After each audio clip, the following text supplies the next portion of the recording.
After 98 days at sea and this dramatic drug bust in the Pacific, the crew of a U.S. Coast Guard cutter is back home in the Bay Area today. They confiscated about $569 million worth of drugs. New at noon, KPIX 5's Jackie Ward was in Alameda as the crew members were welcomed home. On its first counter-drug deployment in the eastern Pacific Ocean, the cutter Munro seized tens of thousands of pounds of drugs, and their families are now welcoming these heroes home. 140 crew members reunited with their families after an incredibly successful 3-month patrol off the coast of Central and South Americas. 5-year-old Victoria and 1-year-old Camila couldn't hold on to their dad tight enough. We felt so sad, but we got over it and we knew he was gonna come back. The girls really do help in keeping us busy and making it easier on these appointments.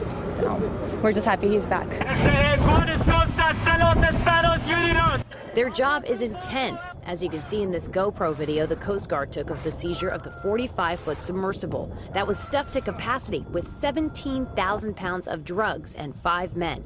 This type of interdiction only happens about 1 to 3 times a year because these expensive vessels are so rare. They're made in makeshift shipyards deep in the jungle. He's jumping on a boat going about 10 knots, got water washing over the decks. It was a great move. Those guys are great athletes.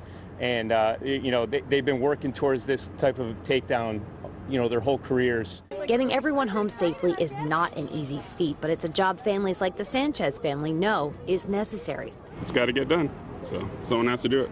So now the crew rests up and works from home for the next 3 to 4 months before they head back out and try to do this all over again.